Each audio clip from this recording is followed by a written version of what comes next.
자, 안녕하세요. 안녕하세요. 네. 공중보건하고 법규 담당하고 있는 김영입니다. 혹시 여러분 중에 이런 분들이 있어요. 그냥 심심하니까 위생사, 자격이나 한번 따볼까. 어차피 여러 가지 능력을, 그런 자격증을 따면 미래를 위한 초이스도 많으니까. 이런 생각으로 이 자리에 오셨다면 생각을 좀 달리 해야 된다라고 저는 말씀드리고 싶어요. 제가 이쪽 전공자의 눈으로 볼 때도 이제 공중보건의 문제가 점점 어려워지고 있다. 그러니까 예전에는 정말 말도 안 되는 문제가 나왔거든요. 그래서 기출문제만 몇 번 읽어도 답은 풀 수 있게끔 이랬었다가 지금은 아니에요. 조금 더 깊게 나왔고 조금 더 생각을 하게끔 나왔습니다. 제가 매년 이제 시험장에 가서 시험을 보고 오는데 특히 작년 같은 경우 시험장을 나오면서 이제부터는 정말 열심히 가르쳐야 되겠다. 열심히 이것저것 다 알고 있는 거를 알려드려야 되겠다는 생각을 했습니다. 제가 보건직 쪽 공무원만 한 15년을 했는데 그때의 노하우를 다 알려드려야 되겠다는 생각을 좀 했습니다. 그래서 제가 이미 출판에 써드렸는데 제가 이제 공중보건하고 법규를 담당하는데 특히 법규는 첫 번째 교시에 있는 건 아실 거예요. 모두 25문제 정도가 나오는데 이 중에서 공중위생관리법이 나름대로 많이 나옵니다. 한 5문제 나오고요. 근데 법규 쪽은요, 대부분 나오는 문제만 나와요. 그래서 제가 법규를 강의할 때는 처음부터까지 다 가르쳐 드리는 게 아니라 나오는 부분 중점적으로 알려드릴 겁니다. 그래서 5문제 나오고요. 식품위생법 5개, 그 다음에 이 중에서 가장 많이 나오는 건 감염병관리법. 특히 감염병관리법은 아직까지 바뀔 예정은 아니야. 2020년 1월 1일자로 시행 예정인 게 있는데 그게 확 바뀝니다. 그래서 혹시라도 그 문제가 나올까 걱정이긴 하는데 다른 쪽에서는 벌써 이미 나왔습니다. 시행일이 2020년 1월인데도 이미 문제가 나 있었기 때문에 혹시라도 우리 쪽에 나올까봐 기존의 법도 가르쳐드리고 시행 예정인 것도 가르쳐드릴까 합니다. 하여튼 이게 가장 많이 나올 것 같다라는 느낌이 들어요. 그래서 이제 폐기물관리법, 하수도법은 그렇게 많이 나오지는 않더라고요. 꼭 2문제를 넘어가지는 않더라고요. 그리고 먹는물관리법도 한 5문제는 나옵니다. 그래서 대부분 법은 조금 보기에 골치가 아프지만 그래도 나오는 게 나와서 다행이다라는 생각을 하시면 돼요. 그래서 그것만 외우시면 괜찮겠다라는 생각이 들고 문제는 공중보건입니다. 여러분들은 공중보건 전공이신 분은 정말 쉬운데 대부분 전공이신 분이 안 오세요. 그래서 대부분 식품 전공하신 분들이 많이 오셔서 공중보건 쪽에 한 번도 접해보지 않으신 분들이 굉장히 많아. 이러다 보니까 저런 학문이 다 있어 이런 분들이 되게 많아요. 그래서 제가 이거는 아주 천천히 자세히 설명을 드릴 건데 일단 개념, 그 다음에 지금 공중보건에서 조금 이슈화되고 있는 게 건강증진이거든요. 이 건강증진 시험 문제 자꾸 나올 수밖에 없어요. 그래서 혹시라도 들어보셨는지 모르겠지만 헬스 플랜 2020이라는 계획서가 있어요. 시험 문제 엄청 나옵니다. 그래서 그것까지 합해서 한 4문제 정도가 나오고요. 그 다음에 역학은 어디 가나 자주 나옵니다. 그래서 3문제 또는 4문제까지도 나오기도 합니다. 그죠? 그 다음에 이제 감염성 질환이 여기 법에서 감염병관리법 6개가 나온 것처럼 이거랑 거의 맞물려서 7개 정도가 나옵니다. 그래서 이 법만 공부를 확실히 하시면 공중보건의 감염성 질환도 이제 조금 수월하게 넘어간다. 그래서 7개, 때로는 8개까지 나오기도 합니다. 하여튼 여기가 많이 나오고요. 그 다음에 우리나라는 전 세계적으로 만성질환이 점점 많아지는 건 아실 거예요. 그래서 만성질환 관리가 조금 더 점점 더 커지고 있다. 그래서 5문제, 작년에 5문제 나왔던 기억이 나고요. 가장 힘든 건 보건행정이에요. 여러분은 공중보건 자체도 너무 힘든데 이거보다 조금 더 힘든 게 보건행정이에요. 개념도 안 잡히고 시간은 없으니까 제가 중요한 것만 알려드리긴 하는데 이 중요한 게 아예 개념이 안 잡힐 거예요. 그래서 저도 이거는 여러분 상태 보고 좀 더 깊게 들어가든지 하여튼 이렇게 하겠습니다. 이게 6문제나 나와서 포기할 수는 없어요. 그래서 이것도 좀 신경 써주시고 그 다음에 이제 보건관리라고 해서 제목은 하나인데 여기 안에 있는 내용이 되게 많아요. 인구, 영양, 모자보건, 노인, 학교, 정신, 통계까지. 그래서 대부분 우리 쪽은 영양 쪽은 잘 안 나오긴 하더라고요. 그죠? 우리 그 위생사 쪽에 영양 쪽 다른 또 교수님 담당하셔서 그런지 그쪽에서 나와서 그런지 우리 쪽은 그렇게 많이 나오진 않습니다. 하여튼 나머지가 모두 11개의 문제 또는 12개의 문제까지 나오기도 한다. 그러니까 여기서는 좀 신경을 좀 써야 되겠다라는 생각을 하시면 될 것 같고요. 자, 이렇게 수업을 할 때 제가 이제부터 제 수업 방식을 좀 알려드리겠습니다. 저는 하루에 3강을 하는 건 아실 거예요. 1강하고 한 50분 합니다. 그리고 10분 쉬고요. 그 다음에 50분 하고 2강, 10분 쉬고 그냥 3강. 그래서 이렇게 하는데 제가 이제 공무원 생활을 했다 그랬잖아요. 그래서 공무원 하면은 제가 일명 땡순이라고 표현을 해요. 그러면 9시 땡 하고 출근하고 6시 땡 하면 퇴근하거든요. 약간 땡순이 기질이 있단 말이에요. 그래서 시간이 딱 되면 제가 알아서 끝낼 때니까 조바심 내지 마시고 초조해하지 마시고 강의하다 갑자기 쉬겠습니다라고 하면 왜 저래 이러지 마시고 아 땡순이구나 이렇게 생각하시면 돼. 하여튼 이렇고요. 제가 이제 이론을 하고 그 다음에 10분 쉬고 여러분은 10분을 풀로 쉬지 마시고요. 제가 오늘 나눠드린 유인물이 있을 겁니다. 유인물 보시면 약간 유인물이 가로놓기가 있어요. 제가 제일 좋아하는 게 가로놓기거든요. 이 가로놓기의 답은 거기에 나오는 단어들은 외워야 되겠다는 생각을 하시면 돼요. 그래서 이걸 하는데 제가 맨날 주장하기를 가로가 비어있을 때 매력이 있다. 이렇게 생각하시면 돼. 다시 말해서 답을 직접 여기다 쓰면 가로놓기가 안 된다는 거죠. 결국 답은 다른 곳에다 쓰셔야 돼. 다른 곳에다 답을 써주시고 이거는 갖고 다니다가 버스 안에서 한번 보는 거죠. 아 이게 무슨 단어다 딱 생각하게끔. 네, 이런 식으로 수시로 공부를 하시는 게 가장 좋다라고 보시면 됩니다. 그래서 요거를 언제 할 거냐면 수업 시간에 한번 보세요. 그리고 제가 2강 시작할 때 처음에 가로놓기를 한번 해볼 겁니다. 그러니까 처음에 배웠던 거를 그대로 가로놓기로 한번 공부를 하는 거죠. 그리고 이론을 할 거고 그럴 때 가로놓기 하면서 우리 책 뒤에 보시면 문제가 있을 거예요. 근데 그 문제가 한번 보시면 문제가 어디에 있냐면 첫 번째가 26쪽에 문제가 있을 거예요. 그래서 여기에는 기출문제도 좀 들어가 있고 기출문제가 공개되지 않은 건 아실 거예요. 그래서 제가 이제 그런 거 없이 그냥 제가 생각나는 대로 좀 해봤기 때문에 요거 좀 푸는데 이거를 다 풀긴 그렇고 이 중에서 조금 중요하다고 생각하는 것만 제가 몇 개 좀 접근해 들어갈 겁니다. 예. 그리고 나머지는 정답도 있고 해설도 있으니까 나머지는 여러분들이 풀어보시면 될 것 같고요. 이렇게 해서 가로놓기 하고 문제풀이를 좀 할 거고 그 다음에 이론하고 그죠? 그 다음에 또 쉬었다가 또 가로놓기 하고 그 다음에 문제풀이 하고 그 다음에 이론하는데 자 오늘은 첫날이라서 제가 안 갖고 왔는데 다음 주부터는 쪽지시험이라는 걸 하나 갖고 올 겁니다. 쪽지시험. 쪽지시험은 오늘 배운 거를 시험을 제가 낼 거예요. 그러니까 여러분들은 좀 일찍 오세요. 일찍 오셔서 쪽지시험 한 20문제 정도 되거든요. 이걸 한번 풀어보시고 그거에 대한 답을 언제 가르쳐 드리냐면 3강 처음에 가르쳐 드릴 겁니다. 3강 처음에 답 알려드리고 그 다음에 여러분들이 궁금한 거 있으면 제가 그때 질문 받아서 해설해 드리고 예, 그럴 겁니다. 그래서 쪽지시험까지. 결국 하나를 배우면 몇 번 반복하게 되냐면 가로놓기를 한 번 반복하고 쪽지시험을 한 번 더 반복하고 그래서 2번 반복할 거고요. 그 다음에 제가 수업하는 도중에서도 계속해서 얘기를 할 겁니다. 이거는 2번째 반복하는 겁니다. 이건 3번째 반복하는 겁니다. 근데 되게 신기한 거는 뭐냐면요. 분명히 제가 3번째 반복하는 겁니다. 라고 얘기를 해도 여러분은 나 처음 들었는데 이렇게 생각하시면 되게 많을 거예요. 좀 신기한 현상이 일어나더라고요. 그러니까 제가 그래도 계속해서 반복을 해서 수업하는 과정에서 완벽하게 외울 수 있게끔 그렇게 하겠습니다. 단 여러분들이 수업 시간에 졸지만 않으면 돼. 그치? 졸지 않고 잘 따라오시면 제가 재밌는 얘기도 해드리고 좋을 것 같으면 재밌는 얘기도 해드리고 근데 너무너무 졸리다. 그러면 저기 뒤에 일어나셔서 하시는 것도 괜찮습니다. 저 일어난다고 뭐라고 하지는 않거든요. 네, 그렇게 해서 좀 따라와 주시면 괜찮을 것 같아요. 아셨죠? 네, 그러면 지금부터 수업 들어가겠습니다. 자, 책은 어디냐면 이쪽이에요. 이쪽.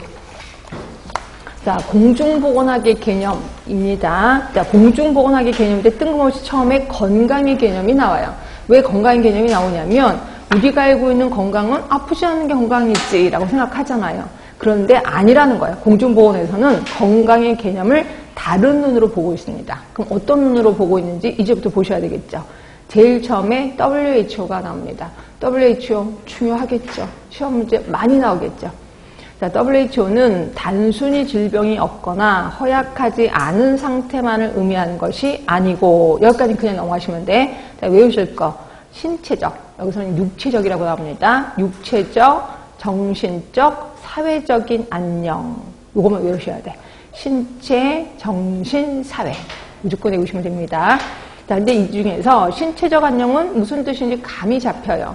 정신적인 안녕도 감이 잡혀요. 도대체 사회적인 안녕이 뭐야? 이런 사람이 있을까봐 밑에 2번에 사회적인 안녕을 제시했습니다. 자, 복지제도나 복지 상태를 의미하는 것이 아니라 삶의 자기 가치 실현을 위해서 각자 나름대로 역할과 기능을 충실히 해. 예를 들어서 여러분이 이제 학생으로서 역할이 있어요. 그럼 학생으로서 역할 어때? 제 시간에 여기 와서 앉아 있는 거.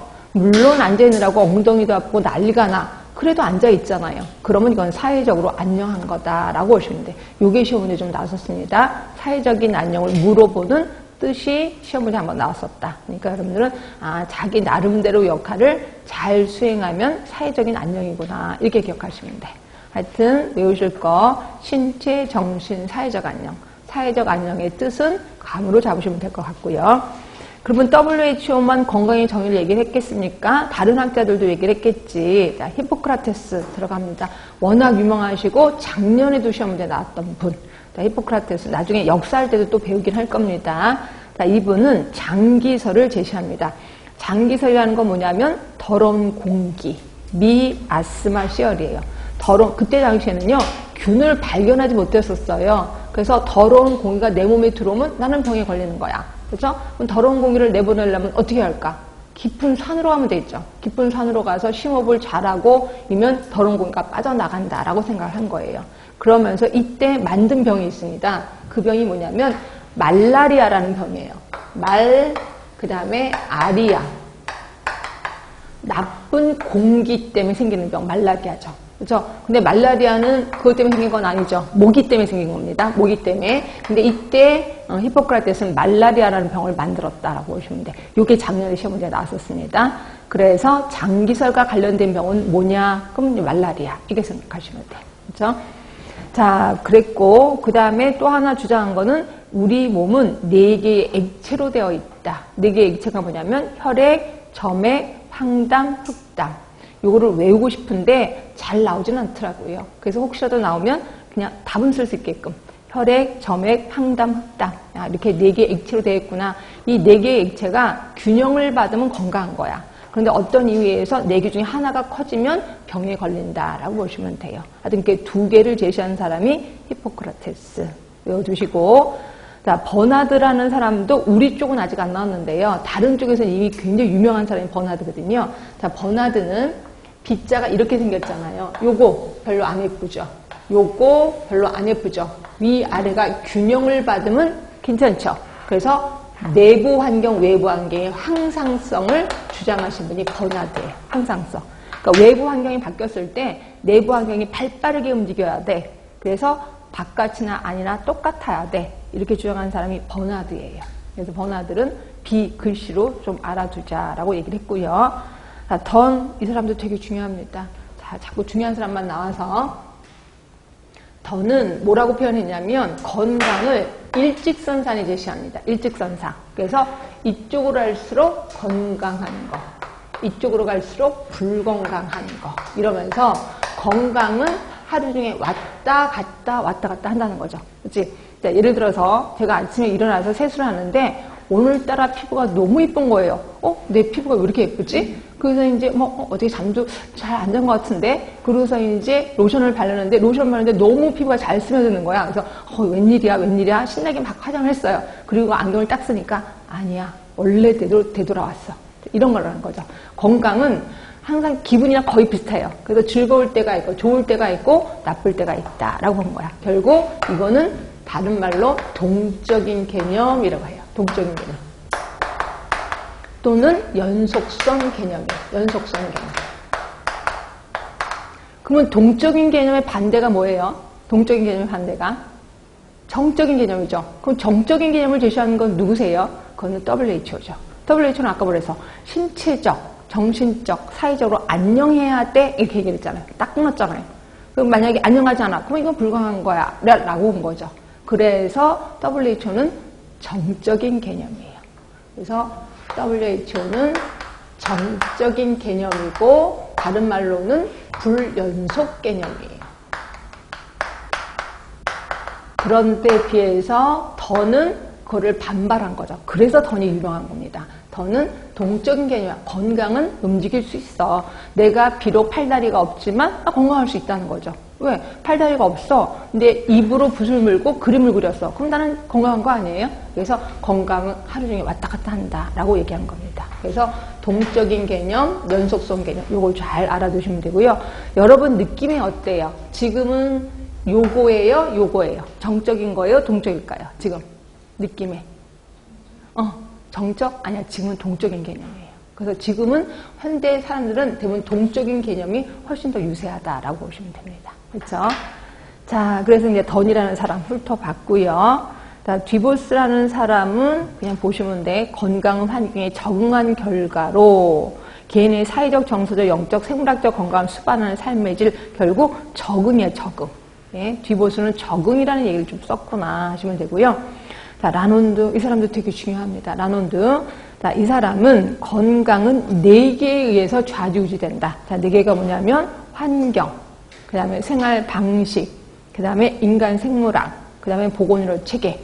요 4개 따위는 외우고 싶은데 만약에 힘들다고 한다면 하나만이라도 외우세요. 이 중에서 라논드는 생활 방식이 가장 중요하다라고 표현했어요. 생활 방식이 뭐냐면 영어로 라이프 스타일, 그래도 잘 모르겠는데요.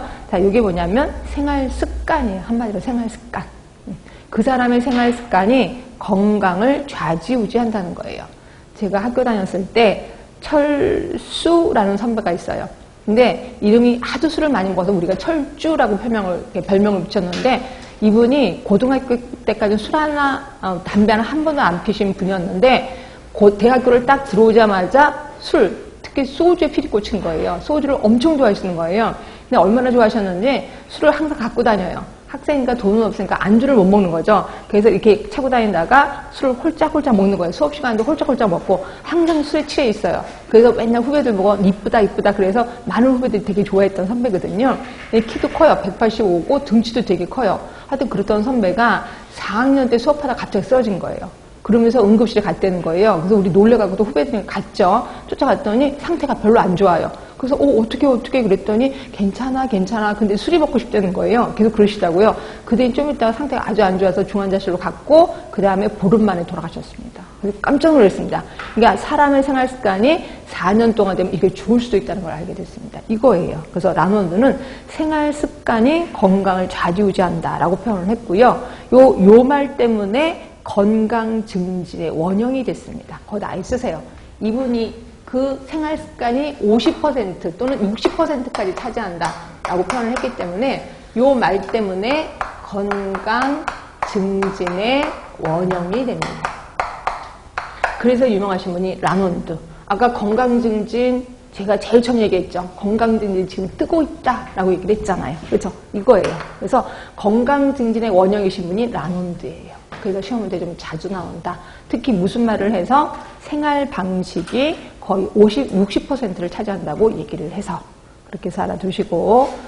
자, 그 다음에 6번째입니다. 팔슨. 자, 팔슨은 사회적인 역할과 항상 뭔가를 얘기를 했어요. 그래서 사회적인 역할이라는 말이 나오면 그냥 팔슨 이렇게 해서 외워두시는 것도 괜찮습니다. 자, 뉴만은 그냥 슬쩍 넘어갈 거고요. 그 다음에 이제 9번째. 옆으로 가시면 보일 거예요. 캐슬 콥이라는 사람. 이 사람도 그렇게 자주 나오진 않는데 그래도 좀 중요한 사람이니까 좀 알아두세요. 자, 캐슬 콥은 건강 행위를 3가지로 제시합니다. 아픔의 행태, 그 다음에 환자 치료 행태, 또 하나가 예방보건 행태. 그래서 제목만 일단 외우시는 게 좋은데 근데 이왕 외우는 거 순서대로 외우세요. 처음에 예방보건 행태를 외우세요. 근데 이거는 뭐냐면 본인이 스스로 건강하다고 생각하는 사람이 이 건강을 유지하기 위해서 행하는 행동, 이거를 예방보건 행태라고 해. 내가 건강해. 이 건강을 유지할 수 있어. 어떻게 유지할까요? 여러분들 한번 생각해 보세요. 건강을 유지하려면 어떻게 해야 되죠? 운동해야 되겠죠. 그리고 때 맞춰서 건강검진 받아야 되겠죠. 그렇죠? 예방접종도 받아야 되겠죠. 이런 모든 행동을 예방보건 행태라고 하고 있어요. 예방보건 행태. 자, 그런데, 자, 아픔의 행태예요. 아픔의 행태는, 그러니까 두 번째로 제가 아픔의 행태를 얘기합니다. 자, 이거는 뭐냐면, 스스로 아프다고 생각하는 사람이 행하는 행동이에요. 자, 여러분들이 갑자기 소화가 안 돼요. 그럼 어떻게 해요? 소화가 안 돼. 뭐를 먹어도 소화가 안 돼. 밥 먹고 싶지도 않아. 어떻게 할까요? 어떻게 해요? 소화가 안 되면? 병원 가요? 아니지. 병원 바로 가진 않죠. 집에 있는 소화제 주워 먹죠. 그렇죠? 그런데도 소화가 안 돼. 그럼 엄마한테 엄마 나 왜 이렇게 소화가 안 되지? 그럼 엄마 뭐라 그래요? 바늘 한번 따보자. 그래서 바늘 하나 따잖아요. 근데 소화가 안 돼. 왜 안 되지? 한 몇 번 쭉 아프고 나면 그 다음에 병원에 가죠. 그렇죠? 결국 아프다고 느꼈을 때 이런 이렇게 조그만 행동들, 약을 주워 먹는다거나 아니면 민속요법을 쓴다거나 아니면 병원에 간다든가 이런 거를 아픔의 행태라고 하는 거예요. 자, 그 다음에 이제 세 번째 환자 치료 행태입니다. 자, 이거는 치료를 받고 있는 과정에서 치료 지침에 대한 반응을 말하는 거야. 결국 순응하는지 아니면 불응하는지. 그러니까 이거는 드디어 의사한테 간 거예요. 근데 의사가 당신 위암입니다 라고 얘기를 했어요. 그리고 나면 그 다음부터 위암을 치료하려고 노력을 하겠죠. 이거를 환자 치료 행태라고 얘기를 해. 자, 그러면 아픔의 행태하고 환자 치료 행태의 차이점은, 그러니까 가장 기준점은 뭐냐면 진단받기 전이냐 진단받은 후냐예요. 진단받기 전이면 아픔의 행태, 진단받은 후면 그 병을 치료하기 위해서 노력을 하겠죠. 이걸 환자 치료 행태라고 얘기를 해요. 이해되셔야 됩니다. 다시 한번 예방보건 행태는 건강한 사람들의 행태. 자, 아픔의 행태는 아픈 사람. 그러나 아직 진단받기 전입니다. 그래서 자기가 나름대로 그냥 관리하는 거. 그리고 환자 치료 행태는 지금 진단을 받았어. 그리고 그 병을 치료하기 위해서 노력하는 거를 환자 치료 행태라고 얘기를 했습니다. 하여튼 캐슬콥은 이렇게 세 가지 행위를 제시했고요. 자, 그래서 지금까지는 학자들이 얘기한 건강의 정의 얘기를 했습니다. 다시 한 번만 반복할게요. 자, 학자들이 얘기한 것 중에 누구 생각나세요? 제일 먼저 누구 생각나세요? 학자들이 히포크라테스. 히포크라테스 하면 장기설, 또 하나 4개의 체액설. 예, 기억하시면 되고, 그 다음에 위아래가 균형을 받아야 된다. 내부, 외부, 항상성 주장한 사람 누구세요? 버나드. 옳지, 버나드. 내부, 외부, 항상성을 주장합니다. 자, 그 다음에 또 꼭 기억하실 분은 누구냐면 라논드. 기억하라고 했죠. 라논드 하면은 뭐가 50 내지 60% 차지한다고 했어요. 생활 습관 또는 라이프 스타일이 50, 60%까지 차지한다. 그것 때문에 뭐의 원형으로 본다고요? 건강 증진의 원형으로 본다라고 표현했습니다. 라논드 엄청 중요합니다. 자, 그 다음에 기억하실 분이 캐슬콥이에요. 자, 캐슬콥은 3가지 단계를 얘기한다고 했습니다. 얘 정확한 단어는 생각이 안 날 거예요. 근데 하여튼 얼추 비슷하기만이라도 외우셔야 돼. 제일 처음이 예방. 그쵸? 그 다음이 아픔. 그쵸? 그 다음이 치료 행태. 그래서 대강만이라도 외워두세요. 그 순서대로 일단 그렇게만 외우셔도 상관없을 것 같아요. 그렇게 해서 있고, 그 다음에 무엇보다 제일 중요한 거는 이거.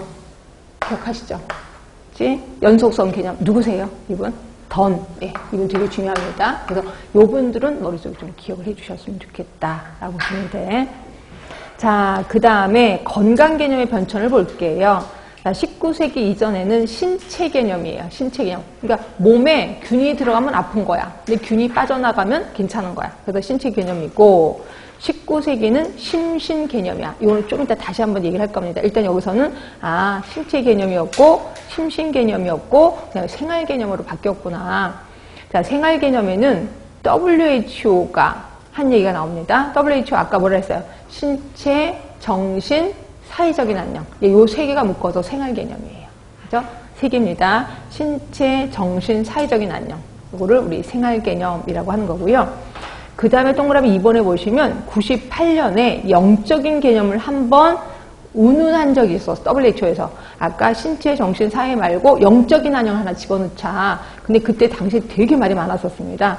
영적인 안녕이 뭐냐면요. 이런 거야. 인간에게는 3개의 욕구가 있대요. 하나의 욕구가 뭐냐면 남에게 용서받고자 하는 욕구 또는 남을 용서하고자 하는 욕구가 있대. 그건 저도 있습니다. 두 번째 욕구가 뭐냐면 내가 왜 사는지를 안대요. 여러분 왜 사는지 알아요?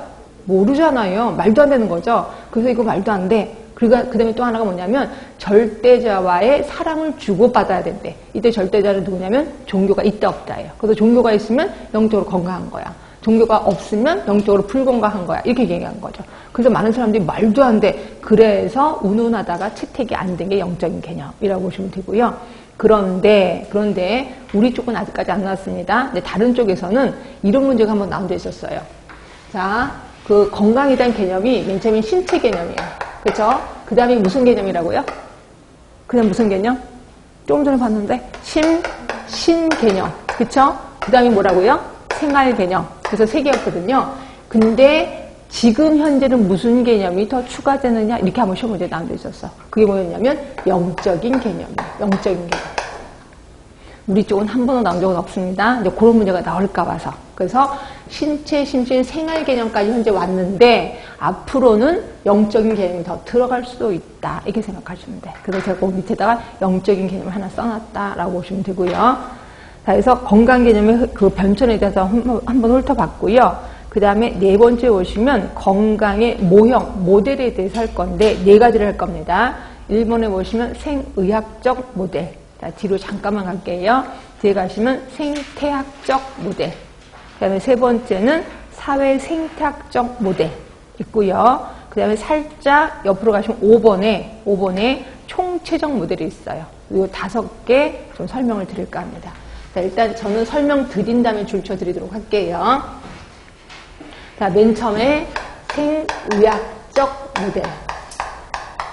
그 다음에 또 하나가 생태학적 모델. 그 다음에 또 하나가 사회 생태학적 모델. 그 다음이 네 번째가 총체적 모델입니다. 이 중에서 가장 중요한 건 당연히 총체적 모델이 가장 중요하다라고 보시면 되고요. 대강 뜻을 설명드린 다음에 줄은 쳐드릴게요. 자, 생의학적 모델은 뭐냐면 생의학적 모델은 심신이원론이에요. 심신이원론. 뭐냐면 심은 마음입니다. 마음. 그 다음에 신은 몸이에요. 마음과 몸은 따로따로다다. 이게 보는 거죠. 그래서 그러면 우리 인간은 마음이 아픈 거는 우리 인간이 어쩔 줄 몰라. 이거는 그냥 절대자가 알아서 해야 돼. 우리 인간은 몸만 관리해. 그래서 심신이원론이에요. 이 몸을 숙주라고 표현했어요.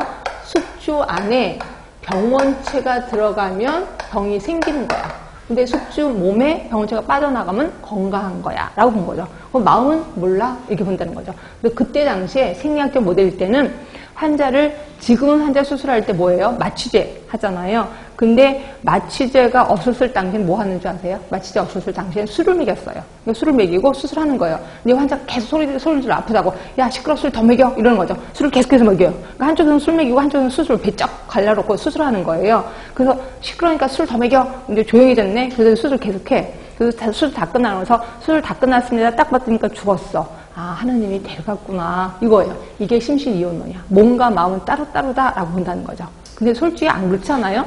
우리는 마음이 아프면 몸도 아프고 몸이 아프면 마음도 아프잖아요. 예, 그게 생태학적 모델로 가긴 합니다. 그때부터는. 근데 하여튼 여기서는 심신이원론이에요. 그리고 우리 몸에, 그러니까 말 그대로 우리 몸은 그냥 기계다라고 보는 거죠. 그래서 병이 났다? 그럼 기계가 고장났다라고 보는 게 생의학적 모델이라고 보시면 될 것 같고요. 지금 요거 있어요, 없어요? 생의학적 모델. 있어요, 없어요? 사람의 몸이 그냥 하나의 그냥 기계다. 이렇게 생각하는 거 있어요, 없어요?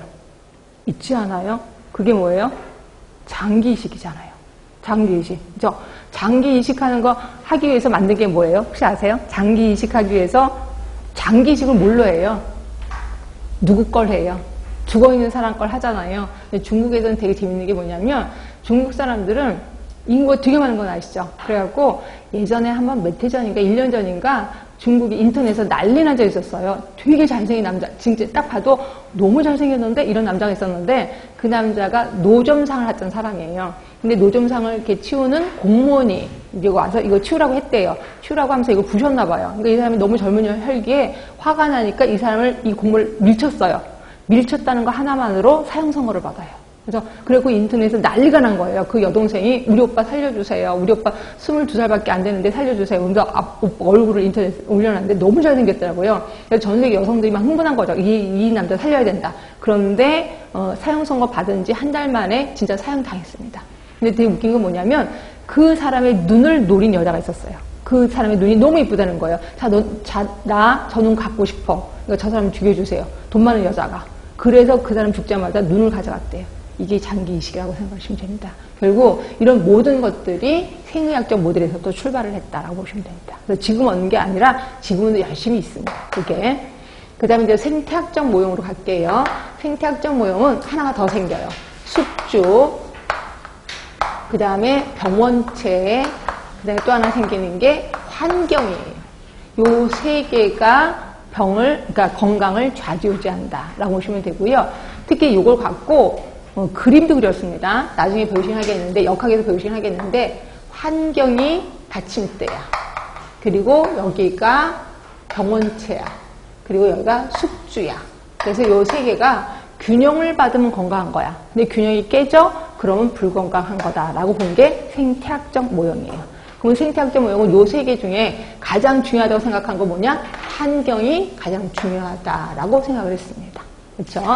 자, 그럼 사회생태학은 또 뭘 받느냐? 숙주 그대로 내려옵니다. 인체생리라는 말로 내려옵니다. 인체생리. 자, 병원체가 안 내려오고 환경이 내려와요. 환경. 그리고 개인 행태가 됩니다. 그럼 병원체가 없어졌나요? 아니요. 병원체가 환경 안으로 들어갑니다. 그래서 요 세 개, 인체생리, 환경, 개인 행태. 개인 행태가 뭐냐면 아까 했던 라이프 스타일, 생활 습관을 얘기하는 거예요. 그래서 생활 습관이 여기 딱 들어갑니다. 그러면서 요 세 개 중에 가장 중요한 거는 개인 행태다라고 얘기를 합니다. 그렇죠? 그럼 총체적 모형은 뭔데? 자, 총체적 모형, 자, 인체생리 그대로 내려옵니다. 인체생리. 자, 그 다음에 환경 내려옵니다. 그대로. 그 다음에 개인 행태가 생활습관으로 내려와요. 생활습관. 그 다음에 또 하나 생긴 게 보건의료 시스템이 하나 생깁니다. 보건의료 시스템. 자, 그러면 여러분들이 눈치로 새로 생긴 게 되게 중요한가 봐. 그럼 여기서도 새로 생긴 보건의료 시스템이 중요하나? 아니에요. 여기서도 생활습관이 가장 중요하다라고 얘기를 했습니다. 그렇죠? 근데 요거 딱 보는 순간 누구 생각나지 않으세요? 인체생리, 환경, 생활습관, 보건의료 시스템 4개. 아까 누구 생각나세요? 라논드 생각나셔야죠. 예, 라논드가 얘기한 게 총체적 모형이다라고 보시면 됩니다. 하여튼 요겁니다. 그래서 총체적 모형은 좀 중요하고 특히 이 중에서도 생활습관이 중요하다라고 보시면 돼요. 그래서 요 4개의 모형에 대해서는 물론 제목은 좀 알아셔야 되고 그 다음에 요거 3개, 4개 요거 이름을 좀 외우시는 것도 괜찮습니다. 근데 이름 다 외우기 힘들어. 그럼 가장 중요한 것만이라도 외워두시는 게 좋겠다라고 생각하시면 돼. 자, 이제 줄 쳐드릴게요. 자, 3쪽입니다. 생의학적 모델. 그래서 정신과 육체가 분리하는 심신이원론이다라고 얘기를 했고요. 자, 그래서 인체를 기계 부품처럼 이해를 했다. 얘기를 했습니다. 자, 밑에 거는 쭉 있고 이러다 보니까 주요 내용을 잠깐 볼게요. 주요 내용을 보시면 3번째 점땡이가 있을 겁니다. 질병의 치료. 그리고 전문가 중심의 의료 체계가 형성이 됩니다. 결국 의사가 최고예요. 의사한테 가면 내 병은 다 없어질 거다 생각을 한다는 거죠. 그러니까 의사들의 지위만 올라갔다라고 보시면 됩니다. 맨 마지막 줄에 있을 겁니다. 전문가 중심의 의료 체계가 형성이 됐다라고 보시면 됩니다. 그래서 이런 현상이 일어나고요. 자, 그 다음에 뒤로 갑니다. 생태학적 모형이요. 자, 생태학적 모형은 3가지라고 얘기를 했습니다. 병인, 자, 그 기억번에 보시면 있을 거예요. 기억번에 병인, 숙주, 환경 요 3개가 균형을 유지하면 건강이 유지된다라고 표현했고요. 이 중에서 가장 중요한 게 뭐라고요? 가장 중요한 게 환경이라고 얘기를 했어요. 그러니까 환경에다가 별표를 좀 쳐주시는 것도 괜찮습니다. 니은번에 있네요. 고드는 가장 중요한 게 환경적 요소다라고 강조를 했다. 얘기를 했습니다. 그 다음에 동그라미 3번 사회생태학적 모형이요. 사회생태학적 모형은 3가지 요소, 거기 점땡이 보이시죠? 인체적 요인, 그 다음에 환경 요인, 그 다음에 개인 행태 요인. 이 중에서 가장 중요한 게 개인 행태 요인이다라고 표현했고요. 그렇죠? 그러면서 디귿번을 잠깐 볼게요. 이렇게 개인의 행태 요인의 변화로 질병 양상이 변화됐다는 거예요. 급성에서 고혈압, 당뇨병 같이 만성 질환으로 많은 사람들이 변화가 됐어요. 자, 예전 병리학적 소인의 질환으로 이제는 비병리학적 소인 질환으로 바뀌었어요. 병리학적 소인이라는 건 뭐냐면 속에 있는 내부가 변하는 거예요. 내부 장기가 변해. 뭐 WBC 수치가 올라가. 이런 걸 병리학적 소인이라고 하는 거고 이런 거 없이도 병이 생기는 거예요. 혈압, 뭐 그냥 아무 이유 없이 병원치 없이도 생기잖아요. 그런 걸 우리 비병리학적 소인 질환이라고 표현하는 거고 감염성 질환에서 이제는 비감염성 질환. 병원체가 없이도 병이 생긴다는 거예요. 이런 식으로 바뀌었다. 이런 거는 굳이 외우지 마세요. 그냥 여기서 외우실 거는 인체, 환경, 개인 행태. 이렇게만 외우시면 될 것 같고요. 자, 그 다음에 옆에 가시면 총체적 모델. 자, 총체적 모델은 니은본입니다. 니은본의 구성요소 4개 보이시죠? 환경, 생활습관, 인체생리, 보건의료 체계. 이 중에서 가장 중요한 거는 생활습관. 있으니까 이것도 역시 50% 이상이라고 보시면 될 것 같아요. 자, 이렇게 해서 우리 모용에 대해서 좀 끝이 났고요. 자, 핵심 부분은 좀 이따 다시 할 거니까 좀만 참아주시면 되고요. 지금까지 한 거는 모두 건강에 대해서 다 끝이 난 거예요. 그래서 자, 다시 한 번만 확인할게요. 건강하면 제일 처음 WHO 건강. WHO 하면 뭐 생각날까요? 신체적, 정신적, 사회적. 이 중에서 사회적인 게 문제 나왔었다라고 표현했고, 그다음에 여러 학자들이 제시한 것 중에 좀 기억하실 거는 라논드 좀 기억을 해라. 예, 이것도 얘기를 했고요. 그 다음에 건강의 변천, 건강의 역사적 변천 기억하시죠? 맨 처음은 신체 개념. 그 다음에 두 번째가 심신 개념. 그 다음에 세 번째가 생활 개념. 나중에 혹시 추가가 된다면 영적 개념도 추가될 수 있다라고 표현을 했었습니다. 그리고 모형에 대해서 배우셨어요. 그래서 모형에 대해서 생의학, 생태학, 사회생태학, 총체적 모형. 예, 거기서 이 옆에 것들을 좀 외워주시는 게 좋다라고 보시면 돼요. 예, 이렇게 있고요. 추우세요? 추우세요? 근데 이걸 끄면 또 더울 것 같은데 일단 제가 얘기는 해볼게요. 그죠? 너무 추워서. 자, 일단 좀만 참으시고요. 공중보건학의 정의 들어가겠습니다. 자, 공중보건학에 대해서는 윈슬로우 교수 거를 좀 보셔야 돼. 책은 6쪽이에요. 윈슬로우 교수 거. 자, 윈슬로우 교수는 공중보건학을 뭐라고 표현했냐면 조직적인 지역사회 공동의 노력을 통해서 질병을 예방하고 수명을 연장하고 신체적, 정신적 효율을 증진시키는 기술이자 과학이다라고 얘기를 했어요. 자, 여기서 외우실 거 따로따로 외우셔야 되는데 일단 조직적인 지역사회의 노력, 조직적인 지역사회의 노력, 그리고 질병 예방 수명 연장, 질병 예방 수명 연장, 또 하나가 신체적, 정신적 효율. 이렇게 해서 따로따로 외우시는 게 좋아. 아까 WHO에서는 뭐가 더 있었었지? 신체, 정신 말고 사회적인 게 하나 더 있었잖아요. 근데 여기서는 신체, 정신밖에 없네요. 신체적, 정신적 효율 이렇게만 있습니다. 가장 궁극적인 건 뭐냐면 질병 예방, 수명 연장이에요. 가장 궁극적인 거. 질병을 예방하고 수명을 연장하는 게 가장 궁극적인 거고 이거를 위해서 어떻게 해야 돼? 조직적인 지역사회 노력을 통해서 신체, 정신적 효율을 증진시키는 거다라고 보시면 돼요. 근데 요 문장 갖고 시험 문제 엄청 많이 나옵니다. 그래서 슬쩍, 그러니까 보기 중에 다음 중 옳지 못한 건 뭐냐 이러면서 조직적인 지역사회 노력을 슬쩍 뭐라고 하냐면 조직적인 의료시설의 노력 이렇게도 나와요. 그치? 또는 의료체계의 노력 이렇게도 나와. 근데 그게 아니라 지역사회 노력이에요. 조직적인 지역사회 노력. 그래서 이 문장 갖고 따로 띄어서 시험 문제가 좀 많이 나온다라고 보시면 되고요. 이 중에서 시험 문제가 나올 게 하나가 있는데 여러분 좀 외우기 힘들어 하셔서 그럼 조직적인 지역사회 노력은 어떤 노력을 통해서 어떤 노력을 해야 되는데요. 이게 뭐냐면 7쪽에 위에 꼭대기에 있어요. 이게 공중보건의 내용이에요. 이게 시험 문제 나오는데 외울 게 너무 많아서 이게 재작년인가도 이거 시험 문제 한번 나왔었을 겁니다. 이거 그냥 나와요. 그래서 조직적인 지역사회 공동의 노력에 속하지 않는 건 뭐냐 이런 식으로 나오거든요. 그래서 보시면 환경위생, 감염병 관리, 그 다음에 개인위생, 옆에 가시면 보건교육. 그 다음이 좀 많이 나온 문장인데 질병의 조기 진단 치료를 위한 의료조직, 그 다음에 간호봉사 조직이에요. 근데 이 시험 문제 어떻게 나오는지 아세요? 말도 안 되게 이렇게 나왔습니다. 질병의 조기 진단 치료를 위한 간호의 조직화 나왔어. 틀린 말이야, 맞는 말이야? 네? 틀린 말이야, 맞는 말이야. 다시 한번. 질병의 조기 진단과 치료를 위한 간호의 조직화. 맞아요, 틀려요? 틀린 거지. 간호가 무슨 조기 진단하고 치료를 왜 해요? 누가 해요? 의료가 하는 거잖아요. 그래서 그게 한번 틀리게 나왔었습니다. 말도 안 되게. 그래서 질병의 조기 진단과 치료를 위한 의료의 조직, 간호는 봉사예요. 간호, 봉사의 조직화. 사회보장제도 확립. 그래서 요게 자꾸만 시험 문제 나오는데 말 갖고 장난도 논다라고 보시면 돼요. 그래서 요거는 외웠으면 좋은데 여러분 외우기 힘들면 하여튼 알아서 하십시오. 요거는 분명히 시험 문제는 좀 나온다라고 보시면 될 것 같고.